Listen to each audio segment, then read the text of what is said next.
بسم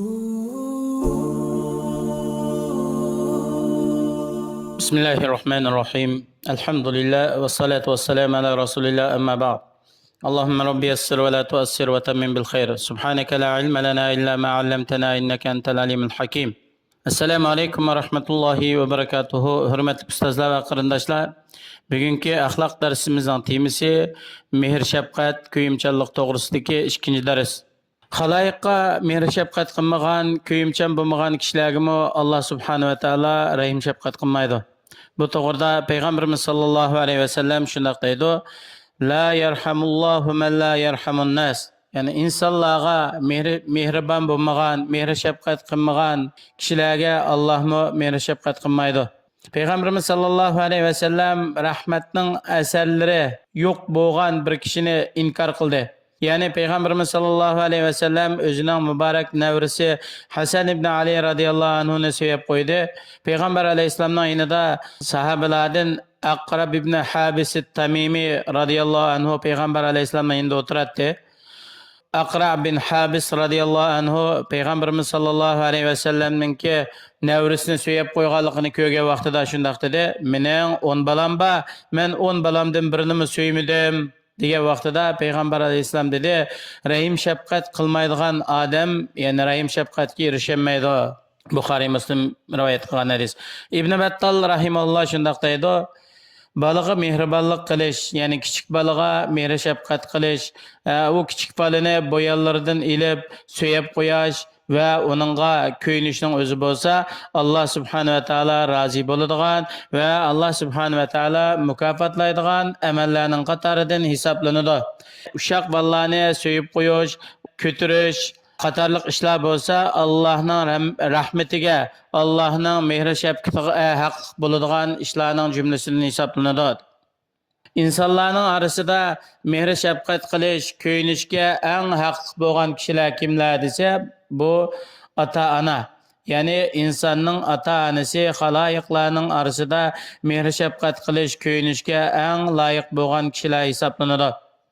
Bu to'g'rida Allah subhanahu va taolo Qur'oni Karimda shunday aytadi: "Vahbid lahuma janaha zulli minar rahmah."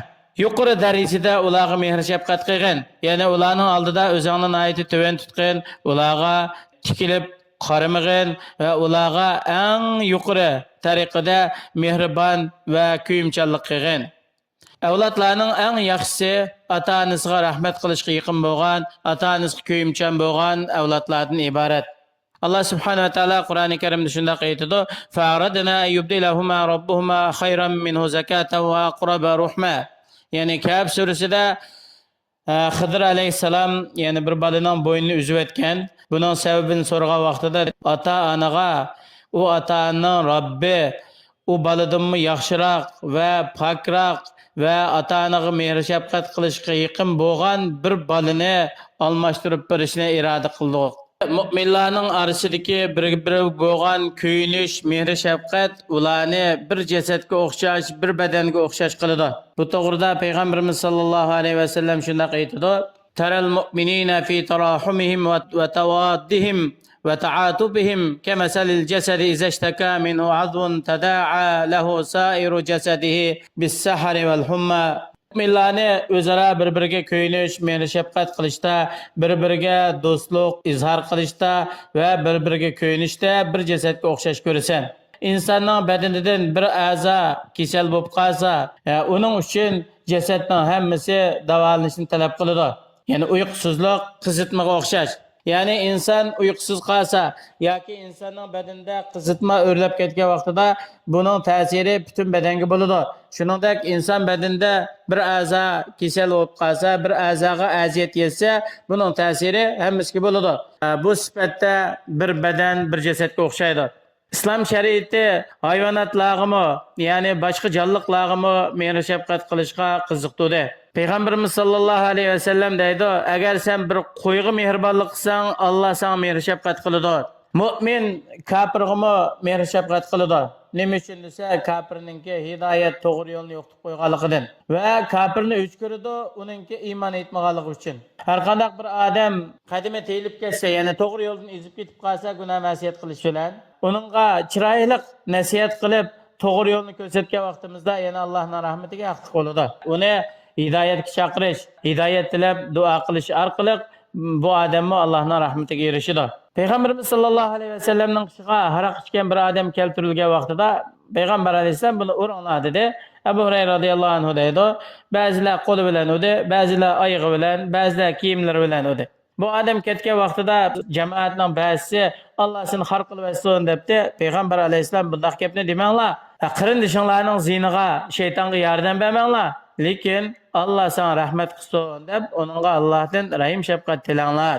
İnsanların arasında en köyümçan, en mehriban, rahim şefkatli kişiler olsa, ular Allah'ınki elçileridir. Bular bütün insaniyetinki hidayet tepiş için tırışçılık kıldı. Her bir peygamber özünün kavmini ularını halaketten kutkuzuş için barlık vasıtalarını işletip doğru yolga davet kıldı. Ularning aziyetlerine sabr kıldı. Ularga azap tilep dua kılışga aldırmadı. Adem aleyhisselam özünün avlodlarininki do'zax ahli bo'lib ketganligini ko'rgan vaqtida yig'lab ketdi. Payg'ambarimiz sollallohu alayhi vasallam o'zining merojga chiqqanlik voqealigini bayon qilib shunday deydi: "Men Jibraildan so'radim, bu kishi kim desam, bu odam dedi." Ya'ni bu uning o'ng va chap tarafidagi qora ko'ralgan, ya'ni bu chekitlar buning avlodlari. O'ng tarafdagisi ular jannat ahli, ammo chap tarafdagi qora chekitlar bo'lsa do'zax ahli. Adem aleyhisselam özünün o'ng tarafiga qaragan vaqtida kuladi, sol tarafiga qaragan vaqtida yig'laydi. Yana İbrahim aleyhisselam o'zining qavmiga naytibak kuyimchan mehribonti.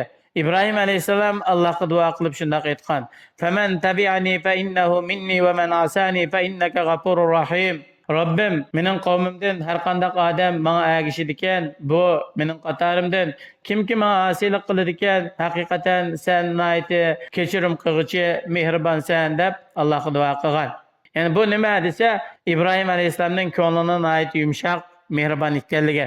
Hatto Lut alayhisalomningki qavmini halok qilish uchun farishtalar kelgan vaqtida İbrahim alayhisalom farishtalar bilan munozirlashgan.